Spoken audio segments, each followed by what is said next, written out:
그리고 오늘 우선은 1장에 대한 걸 조금 더 자세히 설명드리고 그 다음에 1장 읽을게요. 자, 이제 1장, 사도행전 1장으로 돌아가서요. 이제 오늘부터 사도행전을 같이 시작을 하는데, 사도행전 1장에서 몇 가지만 좀 볼게요. 여기서 보시면은 아까 이제 2절, 3절이 누가복음을 요약한 거다라고 봤고요. 근데 4절에 보니까 이렇게 나와 있어요. 사도와 함께 모이사 그들에게 분부하여 이르시되 예루살렘을 떠나지 말고 내게서 들은 바 아버지께서 약속하신 걸 기다리라. 즉 성령을 기다리라라고 말하고 있어요. 즉 앞에서 이제 이런저런 사역을 할 거다, 이런저런 하나님의 나라의 일이 있을 거야 하고서 그러니까 바로 튀어나가서 일해라, 사역해라, 이게 아니라 거꾸로 사역을 당장 시작하지 마라.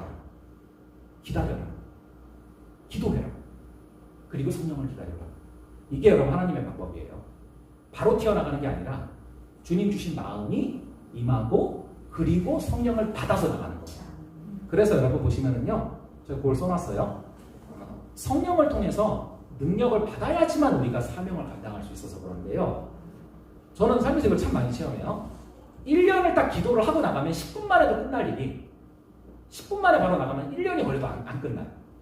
그만큼 기도가 굉장히 쌓이는 게 중요한 겁니다. 그래서 여러분들이 이거는 사역뿐만 아니라 여러분들의 어떤 일들도 마찬가지예요.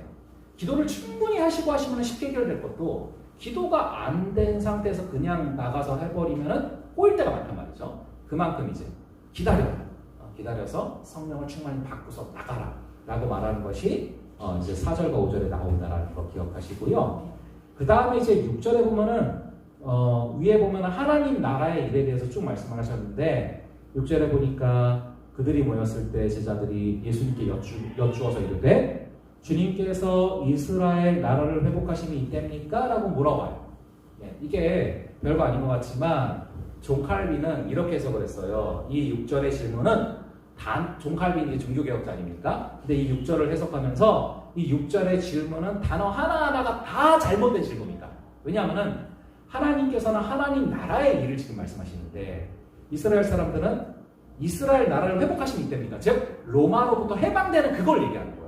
로마로부터 해방되는 게 지금입니까? 그걸 물어보는 거예요. 여전히 영적인 눈이 떠있지 않아서 영적인 하나님의 나라, 천국을 바라보는 것이 아니라 세상에서의 어떤 그 나라를 꿈꿨다. 여전히. 그걸 이제 얘기하고 있는 거예요. 그랬더니 이제 7절에 보면은 이제 뭐라고 합니까? 이르시되 때와 시기는 아버지께서 자기의 권한에 두셨으니 너희의 알 바가 아니다 라고 이제 말씀을 하십니다. 그래서 여러분 하나님께서는 결국에 이거를 그래도 이들의 눈높이에 맞춰서 이들은 그냥 여기서 로마에서 해방되는 걸 물어보지만 하나님께서는 하나님의 나라로 그냥 이제 생각해서 답변을 하세요.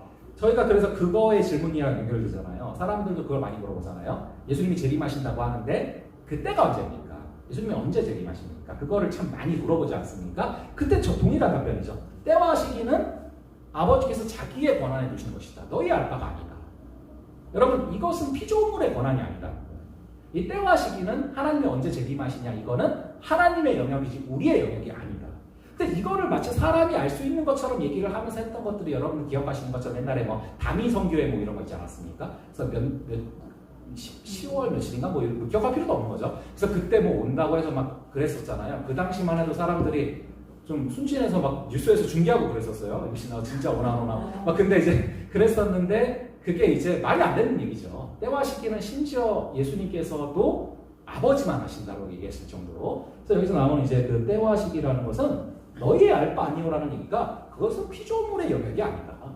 그러니까 이제 언제 재림하시냐 뭐 이런 거가 중요한 게 아니라 때와 시기를 물어보는 그들에게 예수님께서 하신 말씀은 무엇입니까? 너희가 성령을 받으면 권능을 받고 성령이만 권능을 받고 증인이 될 것이다. 그러니까 때가 시기가 언제인지 궁금해하지 말고 증인이 되어라. 거기에 집중해라 이거예요. 저희도 마찬가지입니다. 저희도 뭔가를 간절히 원하는 게 있을 때가 있잖아요. 아 이게 언제 올까 이때가 언제 도달할까? 때와 시기는 카이로스와 크로노스는 온전히 하나님께 달린 것입니다. 우리가 할 것은 예수님의 증인으로서 살아가는 거. 그걸 하루하루 충실하면은 하나님의 때에 모든 걸 허락하실 줄 믿습니다. 그걸 이제 기억하시면서 여러분들이 나가셔야 되고요. 그 다음에 이제 보시면은 물론 다 중요하지만 14절에 보면은 이런 구절이 있어요. 여자들과 예수의 어머니 마리아와 예수의 아우들과 더불어서 마음을 같이하여 오로지 기도에 힘썼다. 더불어서 마음을 같이해서 오로지 기도에 힘쓰는 거. 이게 바로 성령이 임하시는 통로예요. 이럴 때 성령이 임하세요. 이거를 사실 굉장히 사모해야 돼요, 저희가. 그런 구절들이고요.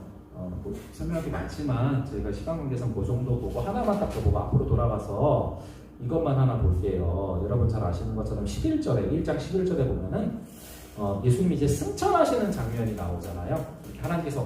예수님께서 올라가시잖아요. 그때 이제 이르되 갈릴리 사람들아 어찌하여 서서 하늘을 쳐다보느냐 너희 가운데서 하늘로 올려주시니 예수는 하늘로 가시면 너희가 보면 그대로 또 오실 거다. 예, 여러분 우리 예수님 이렇게 육신이 살아나셔서 올라가셨거든요. 그대로 여러분 올라가신 분이 내려오면 얼마나 잘 내려오시겠습니까? 그래서 분명히 내려오실 때가 있다라는 거예요. 그때와 시기는 모릅니다. 오직 주님만 아십니다. 그래서 여러분들이 기억하시면서 저희 한번 1장 같이 보고 그 다음 1장을 볼게요. 사도행전 제1장.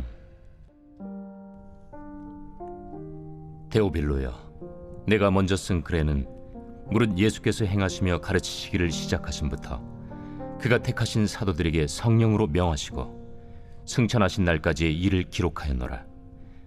그가 고난받으신 후에 또한 그들에게 확실한 많은 증거로 친히 살아계심을 나타내사 40일 동안 그들에게 보이시며 하나님 나라의 일을 말씀하시니라.